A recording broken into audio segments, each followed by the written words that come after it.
الحمد للہ رب العالمین والعاقبۃ للمتقین والصلاۃ والسلام علی رسول الکریم اما بعد اعوذ باللہ من الشیطان الرجیم بسم اللہ الرحمن الرحیم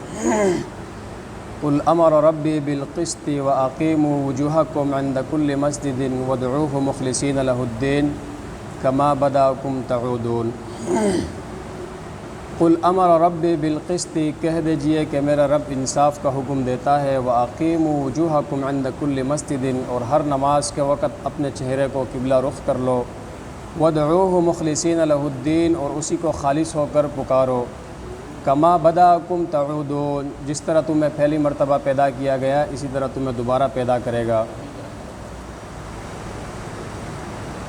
عرب لوگ جاہلیت میں یہ بہتان لگاتے تھے کہ فحاشی کا حکم اللہ رب العزت نے ہمیں دیا۔ یہاں پہ اللہ رب العالمین ان کی نفی کر رہا ہے اور فرما رہا ہے کہ نبی سے کہ انہیں کہہ دو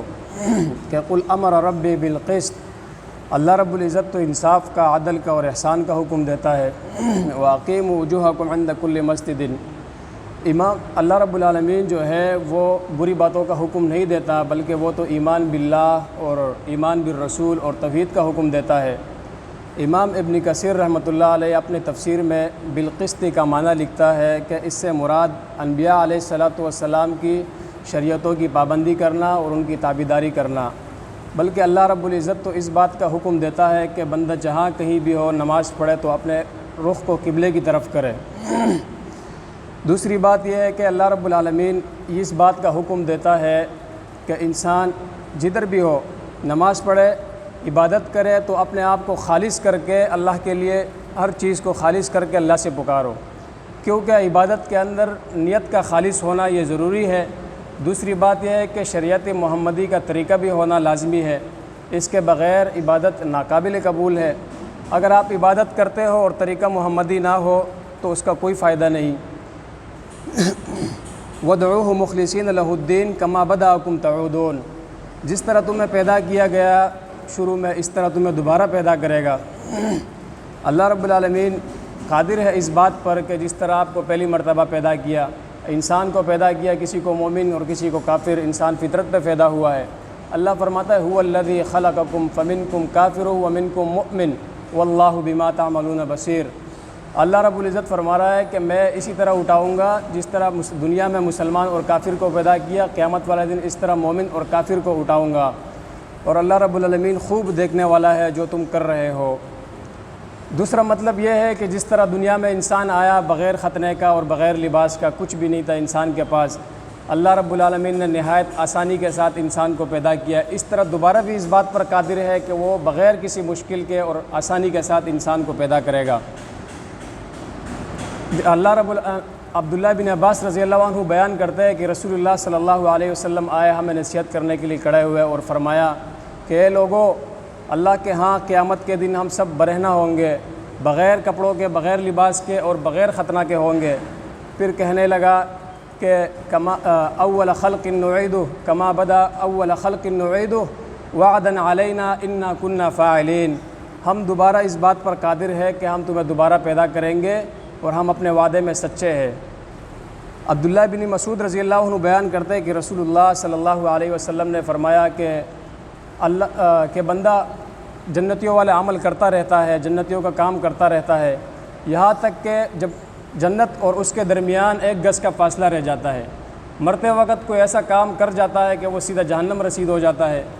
دوسرا بندہ جہنمیوں والا کام کرتا رہتا ہے، یہاں تک کہ جہنم اور اس بندے کے درمیان ایک گز کا فاصلہ رہ جاتا ہے، وہ آخر میں کوئی ایسا کام کر لیتا ہے کہ وہ جنت میں چلا جاتا ہے۔ علی رضی اللہ عنہ بیان فرماتے ہیں کہ ہم جنت البقیع میں تھے تو ایک جنازے کے ساتھ رسول اللہ صلی اللہ علیہ وسلم تشریف لائے اور بیٹھ گئے، ہم بھی ان کے ارد گرد بیٹھ گئے۔ آپ کے ہاتھ میں ایک چھڑی تھی اور آپ بیٹھے، آپ زمین پر لکیر کھینچنے لگے اور فرمانے لگا کہ کوئی ایسا شخص نہیں ہے، کوئی ایسا بندہ نہیں ہے جس کے لیے اللہ رب العزت نے جنت اور جہنم نہ لکھ دی ہو،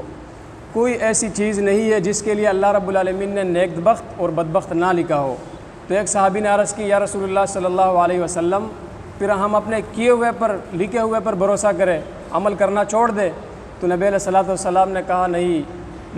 نیکی کاروں کے لیے، جو نیک لوگ ہیں ان کے لیے نیکیوں کے راستے کو آسان کر دیا گیا، وہ نیکیوں کی طرف چلیں گے، اور جو بد لوگ ہیں ان کے لیے بد کام کو آسان کر دیا گیا، وہ بدیوں کی طرف چلیں گے۔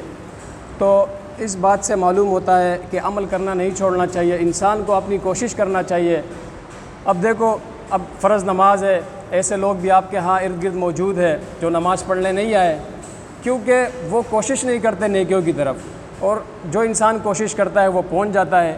عبادت اللہ کہتے ہیں بہت مشکل کام ہے، وَإِنَّهَا لَكَبِيرَةٌ إِلَّا عَلَى الْخَاشِعِينَ، مگر جو لوگ اللہ سے ڈرتے ہیں ان کے لیے نہایت آسان کام ہے اور مشکل نہیں ہے۔ لیکن جن کو اللہ کا خوف نہیں ہے، جن کے دل میں اللہ کا خیال نہیں ہے، جو اس بارے میں سوچتا ہی نہیں ہے، تو وہ کبھی اس طرف نہیں آتے۔ تو محترم بھائیو، پہلی بات تو یہ ہے کہ عبادت کرنے میں خلوص ہونا لازمی ہے۔ دوسری بات یہ ہے کہ عقیدہ محمدی یہ بھی ہونا لازمی ہے۔ تیسری بات یہ ہے کہ انسان کو خود کوشش کرنی چاہیے نیکی کی طرف۔ جب انسان نیکی کا کوشش کرتا ہے تو اللہ رب العزت اس کے لیے راستہ آسان کر دیتا ہے، تو جب انسان نہیں کرتا تو اللہ رب العالمین اس کو اسی حال پہ چھوڑ دیتا ہے۔ تو محترم بھائیو، اللہ رب العزت سے دعا ہے کہ اللہ ہمیں سمجھنے اور عمل کرنے کی توفیق دے، اللہ ہمارا خاتمہ بالخیر کرے۔ اقول قولی ھذا استغفر اللہ لی ولکم ولسائر المسلمین۔